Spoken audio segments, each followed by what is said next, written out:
Hi అండి, అందరికీ నమస్కారం. వెల్కమ్ టు సంస్కృతి వ్లాగ్స్. ఈరోజు మీకు ఎంతో tasty and yummy chicken cutlet ఎలా చేసుకోవాలో చూసేద్దాం. కిడ్స్ నుంచి పెద్దవాళ్ళ వరకు ఎంతో ఇష్టపడే ఈ చికెన్ కట్లెట్కి కావాల్సిన ఐటమ్స్: సన్నగా తరిగిన 2 మీడియం సైజ్ ఉల్లిపాయ ముక్కలు, 2 పచ్చిమిర్చి, కొంచెం కొత్తిమీర, 1 క్యారెట్ని ఇలా తురుముకోండి, 250 గ్రామ్స్ బోన్లెస్ చికెన్, 5 నుంచి 6 బంగాళదుంపలు. ముందుగా చికెన్ బంగాళదుంపలు కుక్కర్లో 2 విజిల్స్ రప్పించి పక్కన పెట్టుకోండి. ఇలా బాయిల్ అయిన చికెన్ని చిన్న చిన్న పీసెస్గా చేసి పక్కన పెట్టుకోండి. స్టవ్ మీద ఒక పాన్ పెట్టి 2 to 3 స్పూన్స్ ఆయిల్ వేసి, ఆయిల్ హీట్ అయ్యాక ముందుగా సన్నగా తరిగి పెట్టుకున్న ఉల్లిపాయ ముక్కలు వేసి కొంచెం ఫ్రై అవనివ్వాలి. ఇప్పుడున్న జనరేషన్ కిడ్స్ స్నాక్స్ అంటే బయట ఉన్న ఫుడ్స్కి ఎక్కువ అట్రాక్ట్ అవుతున్నారండి. ఈ రైనీ సీజన్లో బయట ఫుడ్స్ అస్సలు మంచిది కాదు. కొంచెం శ్రమ పడైనా మనం ఇంట్లోనే ఇలా తయారు చేసి పిల్లలు పెట్టడం వాళ్ళ హెల్త్కి కూడా చాలా మంచిది. ఇలా 2 minutes ఫ్రై అయిన ఆనియన్స్లో ముందుగా కట్ చేసి పెట్టుకున్న 2 పచ్చిమిర్చి ముక్కలు, సన్నగా తరిగిన క్యారెట్ తురుము,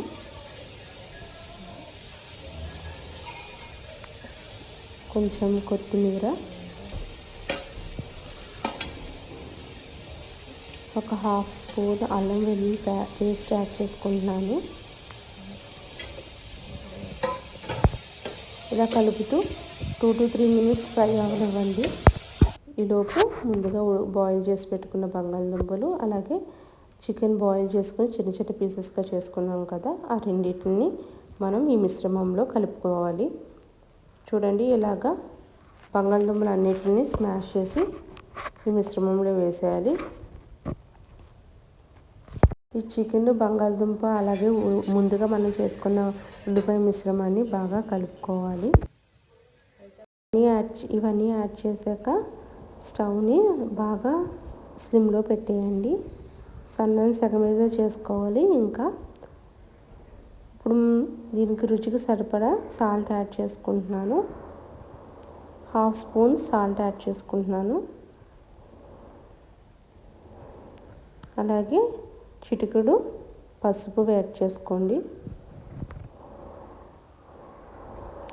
మీకు స్పైసీగా కావాలనుకుంటే కొంచెం కారం కూడా యాడ్ చేసుకోవచ్చు. 1/2 స్పూన్ కారం యాడ్ చేసుకుంటే సరిపోతుంది. ఇలా బంగాళదుంపలు ఏమైనా పీసెస్లా ఉంటే దాన్ని మెదుపుకుంటూ ఇలా కలుపుకోవాలి. ఒక 3 to 5 minutes తర్వాత మీకు మిశ్రమం అంతా ఇలా తయారవుతుంది. చికెన్ కట్లెట్కి కావాల్సిన మిశ్రమం తయారైపోయింది. నేను స్టవ్ ఆఫ్ చేసుకుని దీన్ని వేరే ప్లేట్లోకి మార్చేసుకుంటున్నాను.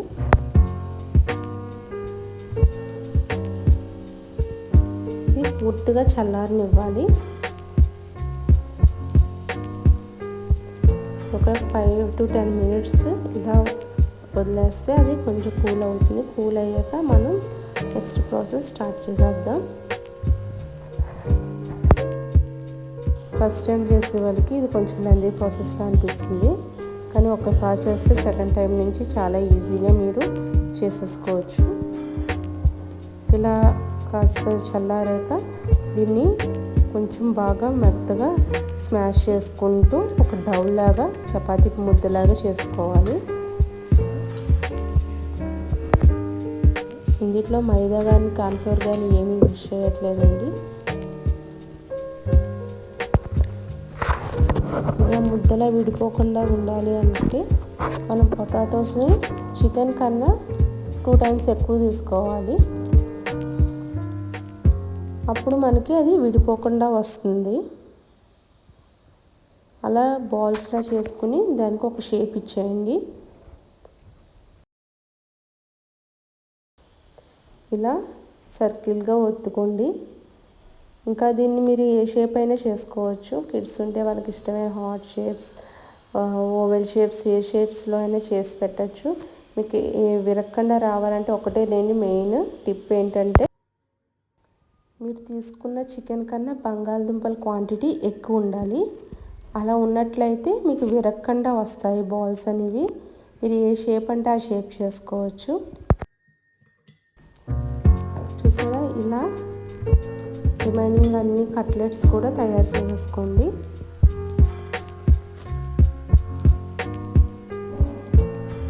నేను చెప్పిన టిప్ పాటిస్తూ మీరు ఇలా చేసుకుంటే మీ కట్లెట్స్ అనేవి మంచి షేప్తో విరగకుండా చాలా టేస్టీగా వస్తాయి. మనం అన్నీ ఈ డౌతో ఇలా తయారు చేసేసుకుందాం.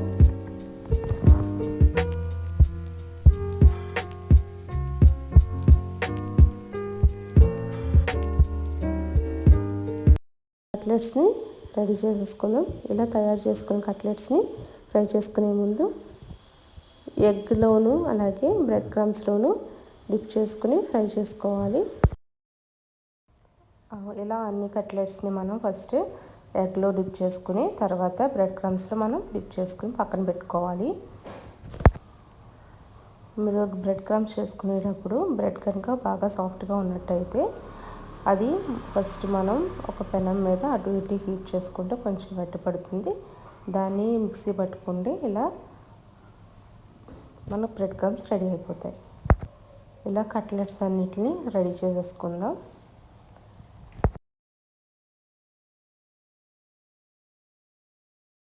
రెడీ చేసేసుకుందామండి. అన్నిటిని చాలా క్రిస్పీగా కూడా వస్తాయి ఫ్రై చేసాక. మీరు డైరెక్ట్గా ఇలా ఫ్రై చేసేయకూడదు. ఇలా అన్నీ రెడీ చేసేసుకొని ఫ్రీజర్లో కాసేపు ఒక 5 minutes పెట్టుకుని ఉంచుకోవాలి. అలా పెట్టుకోవడం వల్ల ఆ ఎగ్ ఆ బ్రెడ్ క్రమ్స్ దానికి పర్ఫెక్ట్గా పట్టి ఆయిల్లో వేసినప్పుడు విడిపోకుండా ఉంటాయి. వీటిని 3 to 4 days మన ఫ్రీజర్లో స్టోర్ చేసుకుని ఉంచుకోవచ్చు. ఒక 1/2 hour ముందు ఫ్రీజర్ నుంచి తీసుకుని డైరెక్ట్గా డీప్ ఫ్రై చేసుకోవాలి. స్టవ్ మీద ఆయిల్ పెట్టి ఆయిల్ హీట్ అవ్వగానే ఈ కట్లెట్స్ అన్ని ఒక్కొక్కటి ఆయిల్లో వేసేస్తున్నాను.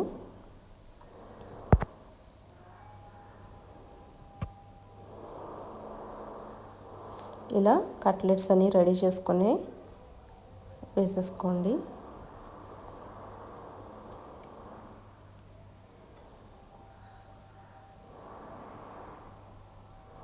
కంపల్సరీ కట్లెట్స్ని తయారు చేసుకున్నాక బ్రెడ్ క్రమ్స్ కోటింగ్ అంతా ఇచ్చాక ఒక 5 minutes ఫ్రిడ్జ్లో పెట్టి తీయండి. అలా చేసుకోవడం వల్ల మీకు ఆ క్రమ్స్ అన్నీ విడిపోకుండా ఉంటాయి. ఆయిల్లో వేయగానే చూసారా అన్నీ పర్ఫెక్ట్గా వచ్చాయి.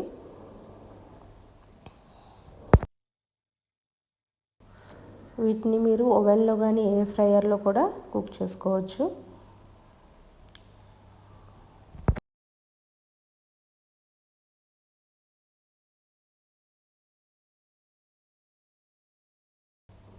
సెకండ్ సైడ్ కూడా తిప్పుకొని ఇలా ఫ్రై చేసుకోండి. దాన్ని గోల్డెన్ బ్రౌన్లోకి చేంజ్ అవ్వాక టిష్యూ పేపర్లోకి తీసేస్తున్నాను. ఎక్సెస్ ఆయిల్ ఏమైనా ఉంటే టిష్యూ పేపర్ అబ్జర్వ్ చేసేసుకుంటుంది. ఇలా మనం రెడీ చేసుకున్న కట్లెట్లన్నీ ఇలా ఫ్రై చేసేసుకుని సర్వ్ చేసేసుకుందాం. ఇంతేనండి, చాలా easy and tasty chicken cutlet మీకోసం చూపించేసా. ఒకసారి ట్రై చేసి ఎలా వచ్చిందో కమెంట్ బాక్స్లో కమెంట్ చేయండి. టమాటో కెచప్తో చికెన్ కట్లెట్స్ రెడీ. మరి మీరు కూడా ట్రై చేసి ఈ చికెన్ కట్లెట్ మీకు ఎలా కుదిరిందో నాకు కమెంట్ చేయండి. Thank you for watching. మరిన్ని వీడియోస్ కోసం ప్లీజ్ డూ సబ్స్క్రైబ్.